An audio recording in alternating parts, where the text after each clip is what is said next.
Hey, how you guys doing? We're back here at YMHA. I am joined again this week with Allie.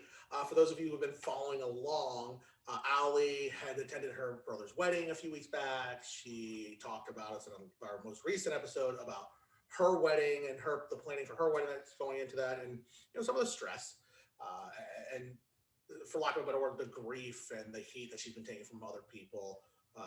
Small venue. Again, shout out to Ben over at Steel Tie Spirits for opening up his venue, his distillery, to Allie and Scuba for their ceremony. Big after party at Roxy Rooftop. Everybody, show up, buy them both a shot. I'm sure they'd appreciate that on their wedding.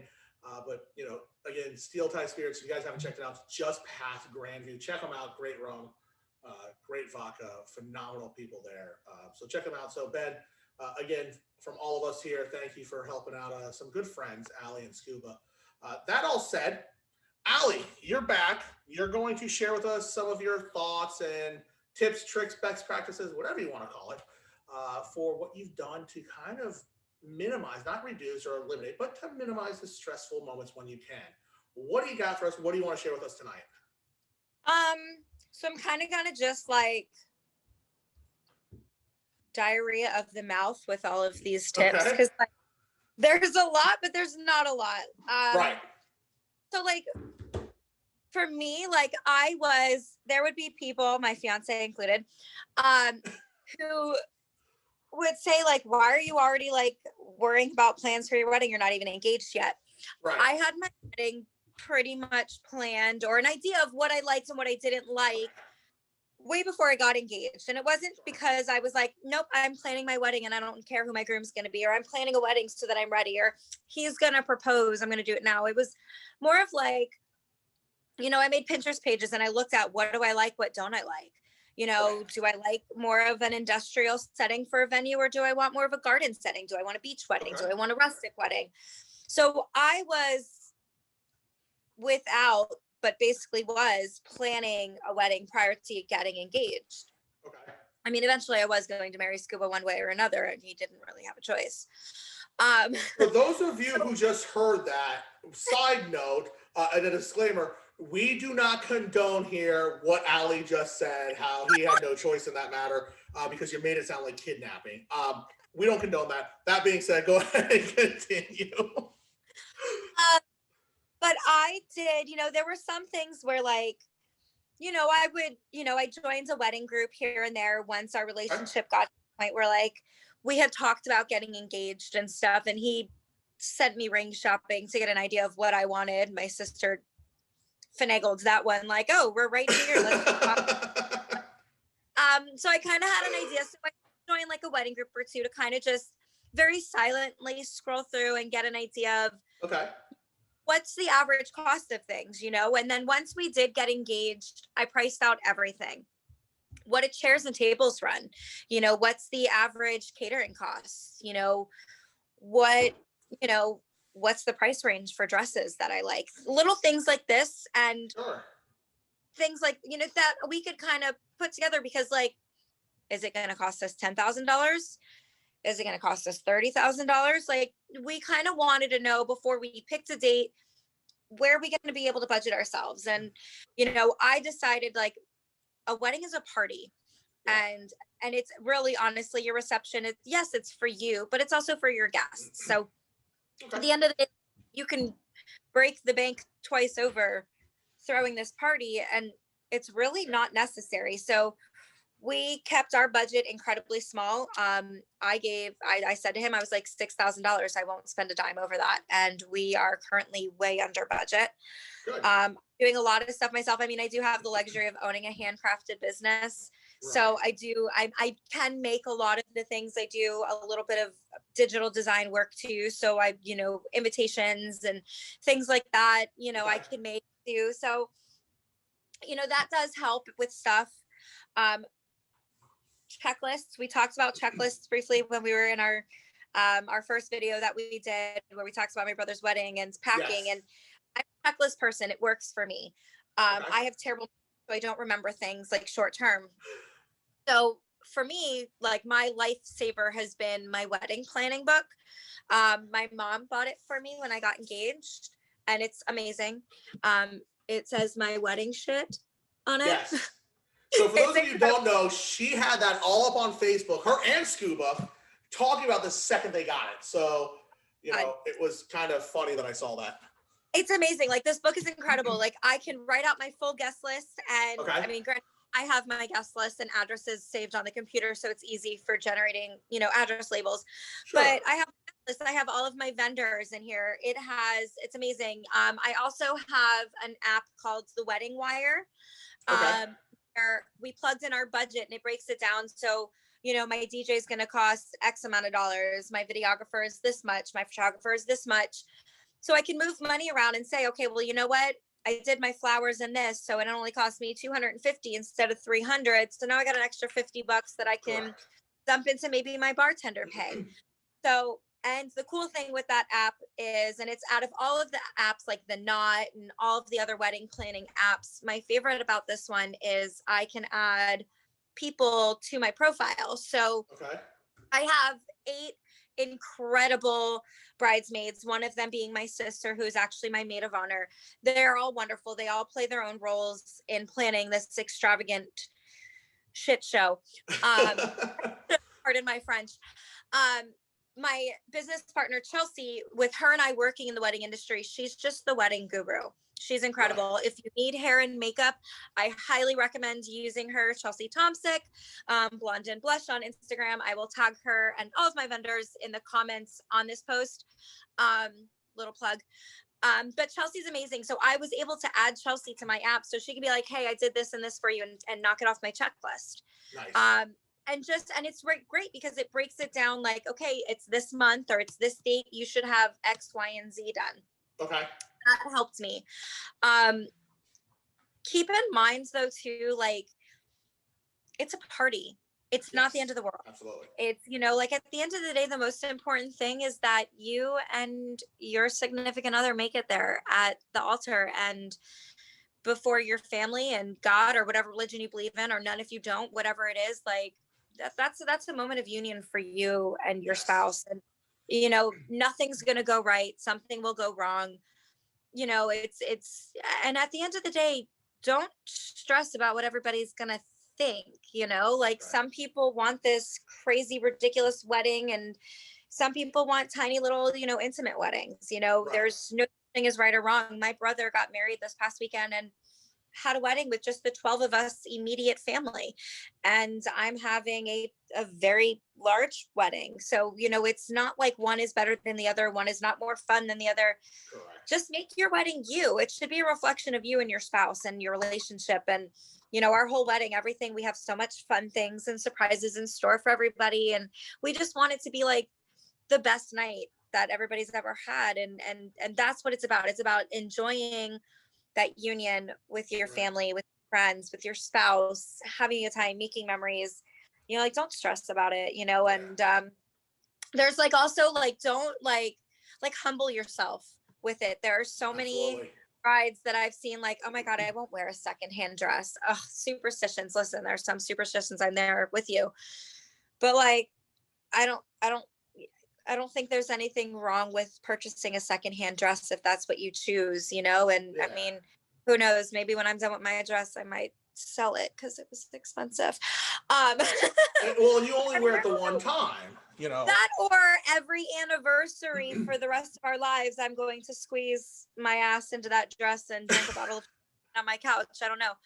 But I mean, like, you know, like, humble yourself, you know, like, don't let it get carried away. Like, I mean, like, the way that I wanted it, like, I wanted to just save up all this money and buy a house and have a backyard wedding.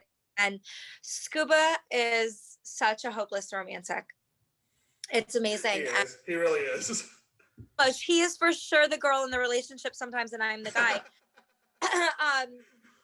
So he wanted this big wedding, and that's why we compromised. And I said, okay, we can have the big wedding, but we have a small budget so we can stay focused on things and, you know, not get off track with, you know, the other stuff in our life that we're trying to achieve financially. But, you know, just, you know, do things the best way. And like, one of my favorite things we did with our wedding is being that we got engaged in the middle of COVID, we got engaged July of last year of 2020. And we really wanted to support, we're a big fan of supporting local to begin with. Yes. And so we chose all small businesses for all of our vendors. Nice. Obviously, Steel Tie Spirits, one of, our best friends and groomsmen, Ben Ezraju, owns that.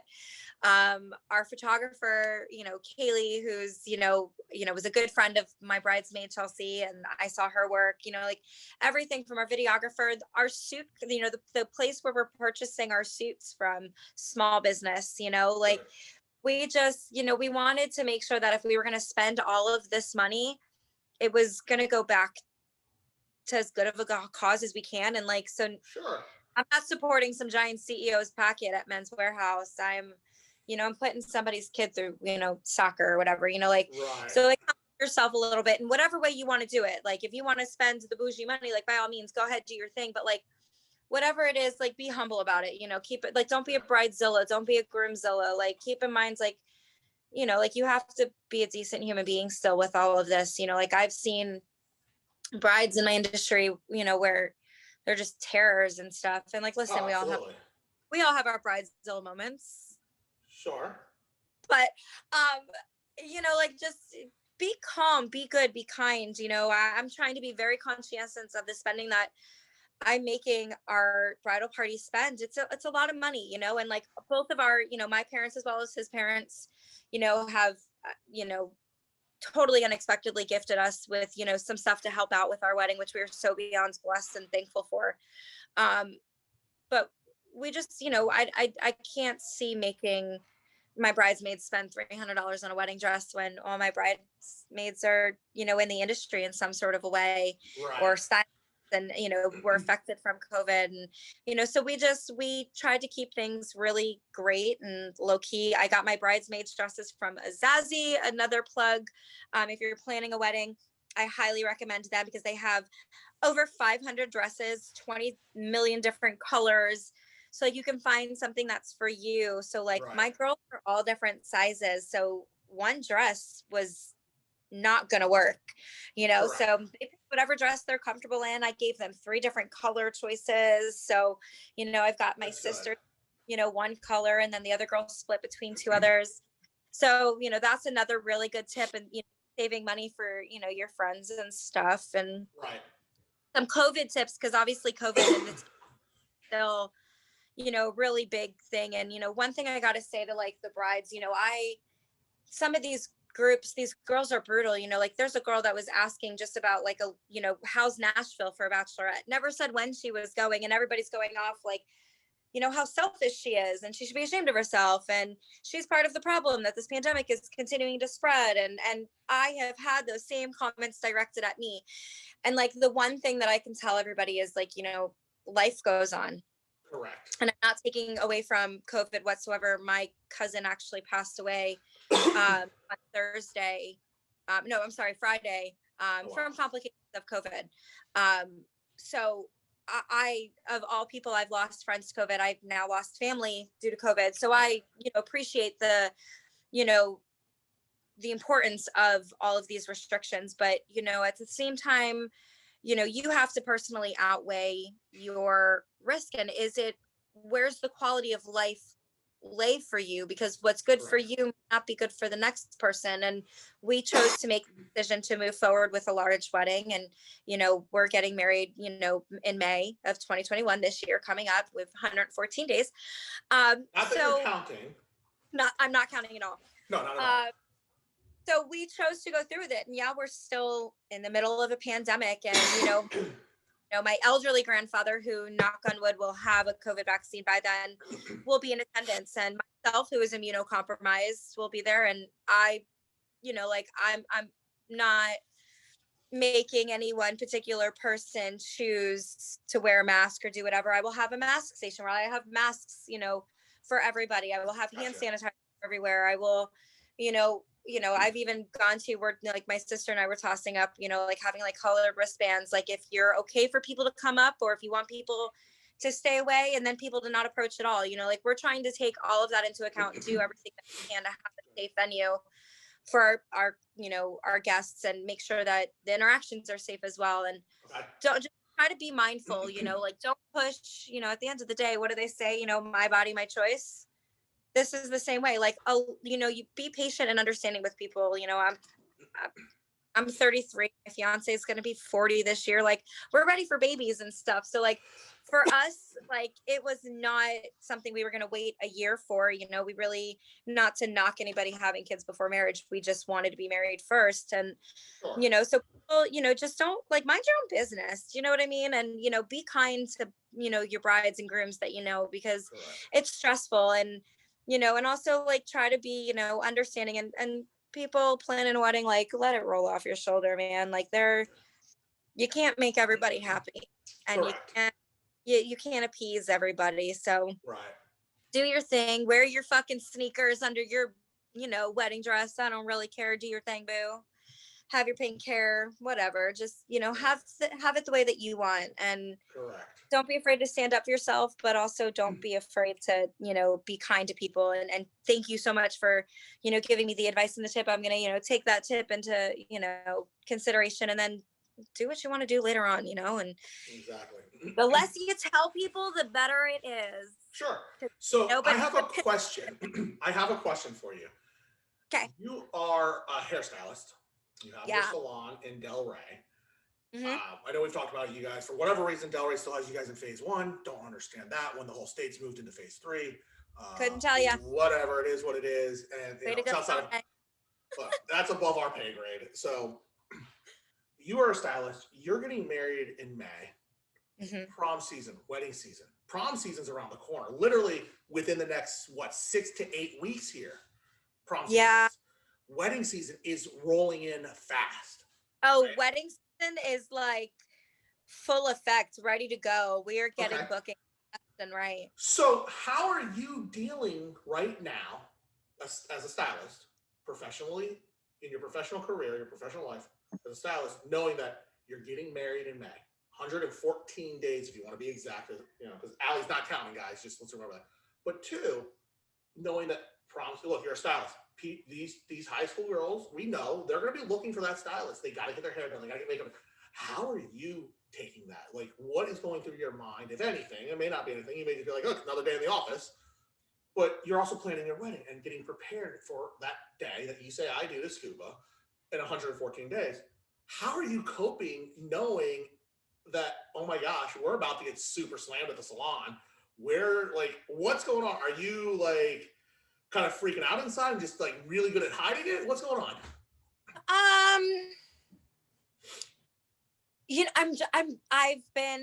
So I started working weddings with my business partner and bridesmaid / best friend, Chelsea, after my first week of being in hair school.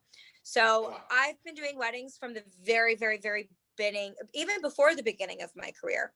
Okay. Because I worked weddings with her the entire year that I was in school before becoming a stylist, obviously.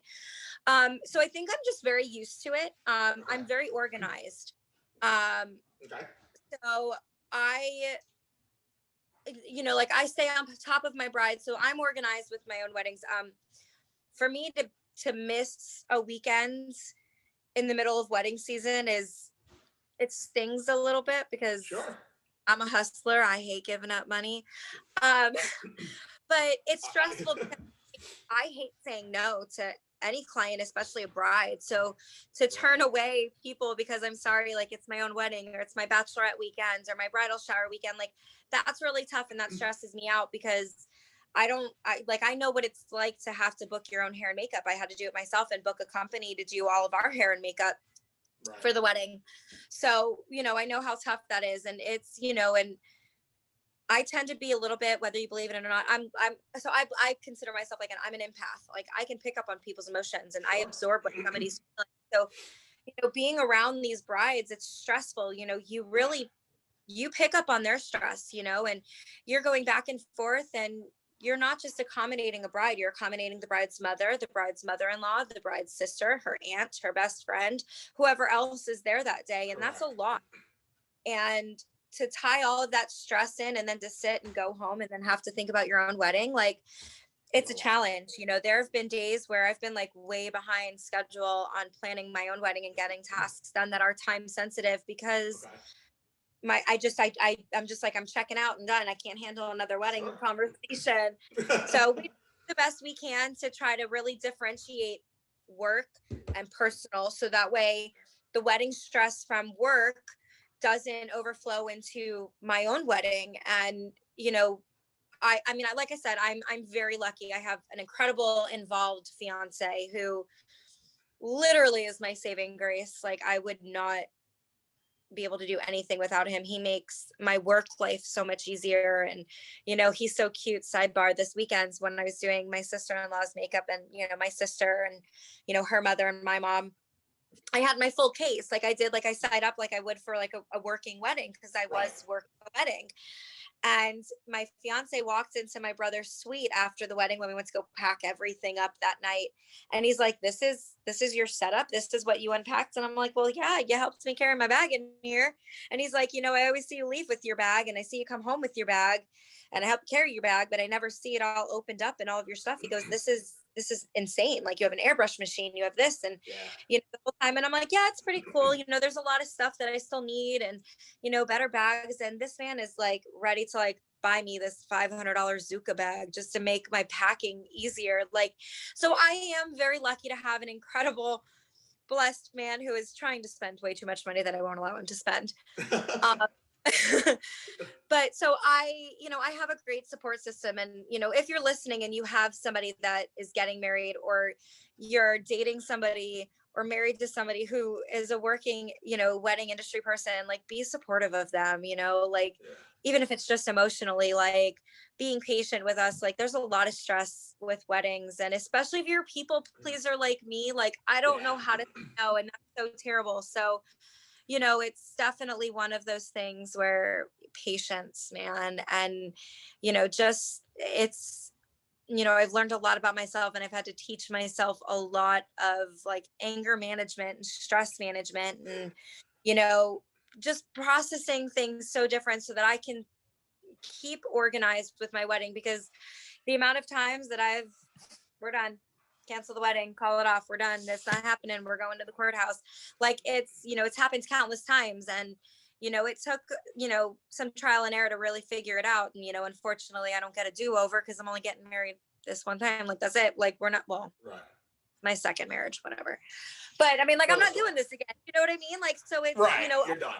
I learned, like, I wish I'd watched videos like this one, this video.